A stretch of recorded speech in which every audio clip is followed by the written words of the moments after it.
द्वारा कहा जा रहा है कि पूरे देश में सिविल कोड लागू है, बिहार में क्या है इस? देखिए, मैं आपके चैनल के माध्यम से हम बिहार प्रदेश वासियों को आश्वस्त करना चाहते हैं कि भारतीय जनता पार्टी यह देश के ऋषियों मुनियों की बताए रास्ते पर चलती है। श्यामा प्रसाद मुखर्जी जी, दीनदयाल उपाध्याय जी, बाबा साहब अम्बेडकर जी, सरदार वल्लभ भाई पटेल जी, महात्मा गांधी जी, राजेंद्र प्रसाद जी, वीर सावरकर जी, तमाम लोगों ने ये राष्ट्र को अखंड भारत का सपना देखा। आज ये सपना साकार देश के यशस्वी प्रधानमंत्री नरेंद्र मोदी जी के नेतृत्व में हो रहा है।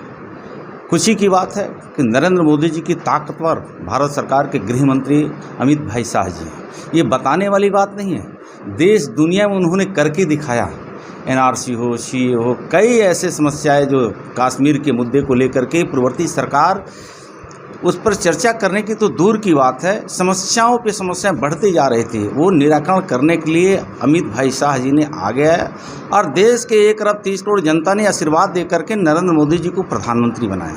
मुझे लगता है कि आपके रहते देश अखंड भारत नहीं बनेगा, भारत माता को परम वैभव पे नहीं पहुंचाया जाएगा, तो आने वाले दिनों में यह देश अक्षुण्ण नहीं रह सकता है। तो उन्होंने जो कदम उठाया है, ये देश के 1 अरब 30 करोड़ जनता और बिहार का जो 13 करोड़ जनता है सर आंखों पे रखेगी।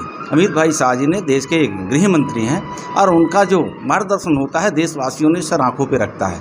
तो ये कदम जो उनका होगा, ये परम पूज्य बाबा साहब डॉक्टर BR अम्बेडकर जी के संविधान के रचयिता, उनकी बातों को ले लेकर के विपक्ष के लोगों ने राजनीति करते रहे, लेकिन धन्य है देशवासियों ने नरेंद्र मोदी जी के हाथ को मजबूत किया और नरेंद्र मोदी जी ने देश को मजबूत करते हुए विश्व पटल पे भारत को जो महान शक्ति के रूप में उभार करके आप देशवासियों को सम्मान बढ़ाना चाहते हैं, उसके आगे देश आगे बढ़ रहा है।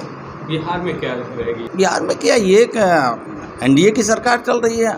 हम माननीय मुख्यमंत्री नीतीश कुमार जी के मंत्रिपरिषद का सदस्य हैं, तो जो हमारे नेता तय करते हैं, मिल बैठ के तय करते हैं और जो नेता का तय हो जाता है फिर ये लागू होता है। तो मुझे लगता है कि इसमें कहीं वाद विवाद नहीं होगा। सर, कांग्रेस और कई पार्टियों के द्वारा कई बार विरोध किया जा रहा है कई नीतियों का केंद्र सरकार के, इसको लेकर के क्या लग रहा है कि इसको आसानी से लागू किया जा सकता है? आप सदन के अंदर देखे होंगे ना, जब कश्मीर के मुद्दा 35 से सीए का हटाना था तो उन्होंने स्पष्ट कर दिया कि अगर इसमें छेड़छाड़ होगा तो देश में ऐसे से वैसे हो जाएगा, लेकिन कहीं कुछ नहीं हुआ।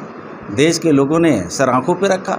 यह देश कानून से चलता है ना, जिन लोगों ने कानून के हवाला दे करके, अम्बेडकर जी के हवाला दे करके कानून को ताक पर रखने का काम किया गया था, वो तो परम पूज्य बाबा साहब अम्बेडकर के बताया रास्ते पर नरेंद्र मोदी जी की सरकार चल रही है। जो श्यामा प्रसाद मुखर्जी जी, दीनदयाल उपाध्याय जी ने उन्होंने सपना देखा था कि अंतिम पंक्ति में बैठे लोगों को जब तक मुख्य धारा में नहीं जोड़ा जाएगा, रोटी कपड़ा मकान आवास शिक्षा सुरक्षा नहीं दिया जाएगा, तब तक भारत माता को परम वैभव पे नहीं पहुंचाया जा सकता। वो उसका उदाहरण जनक चमार आपके सामने बैठा है।